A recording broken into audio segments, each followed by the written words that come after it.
Run Kuwait Season 5 was just over a couple of weeks ago on April 13th. It was Season 5. We did 230 kilometers from the northern to the southern borders of Kuwait.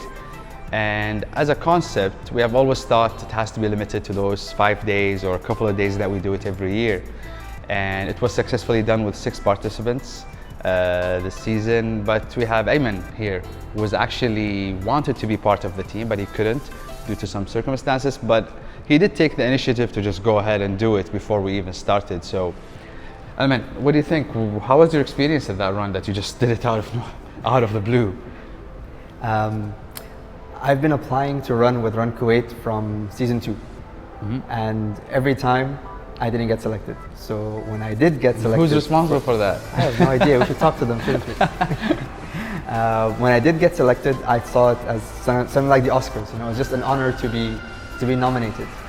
I was really looking forward to it. I went to the initial team meeting, but then when I found that the dates didn't coincide with my schedule, I was disheartened.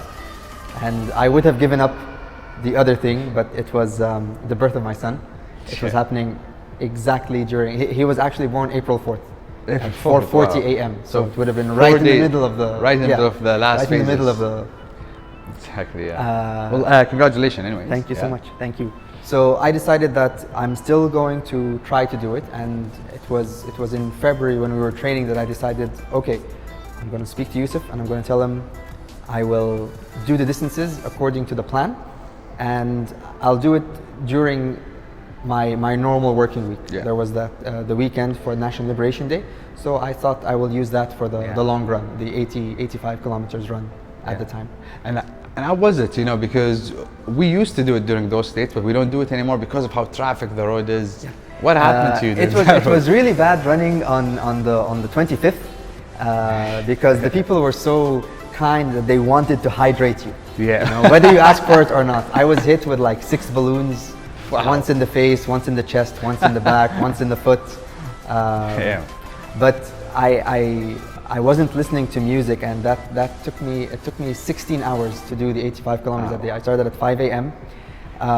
But it really helped me get in touch with everyone, because you're walking up and down the street, you're listening to all these people talking about their lives, you're seeing all these people with their food and their festivities and their fun. It was really amazing. So besides the balloons, I loved the atmosphere that day. And also, like, there was also a negative aspect to it. Walking up and down the road, you got to smell the rubber of the balloons on the road as it's being heated up by the sun. Yeah. So it's amazing how we get to notice things when you go out running, especially without actually music on. So different when you go like in the car every day passing by a road, and then you decide to run it and you notice all those small details in the street and the road. It's so like spiritual to a certain extent. I'm really amazed of how you were able to really put on together this plan of yours to run 230 kilometers with a group and with a team. It's already a challenge to run it alone and on the street, and for you to pick up the route, it must be really boring and it must be really difficult. It was tiring. It was tiring to go to work in the morning and have to walk in the office knowing that, okay, once the clock hits 4, I'm gonna leave, I'm gonna change, and I will run, because you need the times. You need at least 5 or 6 hours a day to be able to finish the distances, which were 42, 27, 85, rest, and then 23. So if you add all those up, that's the 220, 230. I was doing it in the evening every day when the weather was a little bit nicer. On the last day, when we were having a meeting here, I was doing the last 23 kilometers. 2 funny things happened. This was, of course, after the festivities of the National Liberation Day. So as I was running down the Gulf Road from the Kuwait Towers towards the Scientific Center, it was dark, and I saw a lollipop on the ground. Okay. And I felt that I need sugar because I feel depleted. Yeah. It's the last 23 kilometers of 220 or 230. For sure it would be, But after I passed it, I was like, okay, how about this? If I'm running back, when I'm running back, if I find it on the ground, I will pick it up and I will eat it, because it's in a wrapper, it's safe. It was just dropped like 2 days ago, so it's still edible.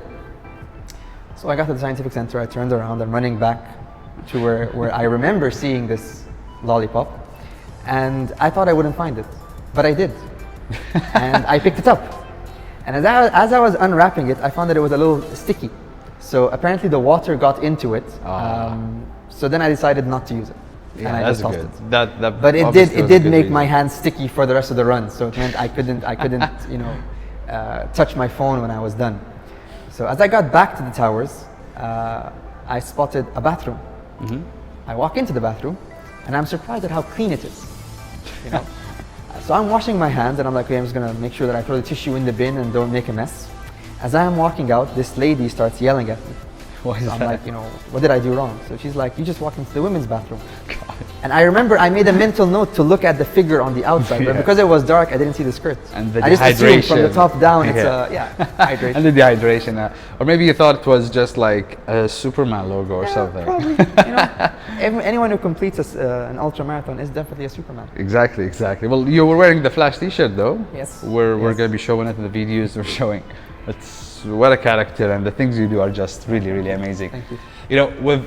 Seriously, like, we really want more people to be able to do that. We as Forward Sports, we want to start providing support. We're still studying the idea and how we're going to present it to the public. But very soon, because of what you did, we decided to really start presenting to the public that anybody who wants to do an ultra of their own, and maybe a certain distance that they want to do, maybe 200K, 150 as a start, we will try to support as much as we can by providing them what route best to take, providing them by the support and the conversation and the consultancy from people like you, people who have already finished it, from our team as well. So thank you so much for really showing people that challenges are not limited to whenever people tell you it's time to do it. Yes, we do tell people these are the dates, but challenges are way beyond the dates that we set. It's within everyone, it's by everyone, and it's any time that can happen.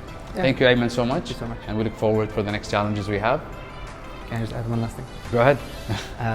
I wanted to do this challenge so that I can tell my son when he is born that if you set your mind to it, you can do anything.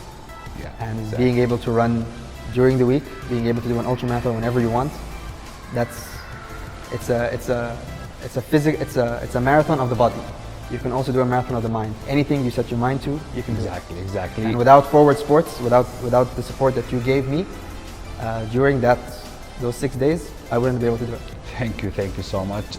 A challenge of an ultramarathon represents our life challenges, to be honest. The preparation it needs, the mental power it needs, the physical abilities it needs. It's exactly what other people go through in their daily life.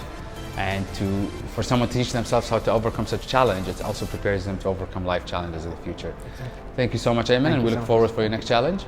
And thank you so much. Have a good day.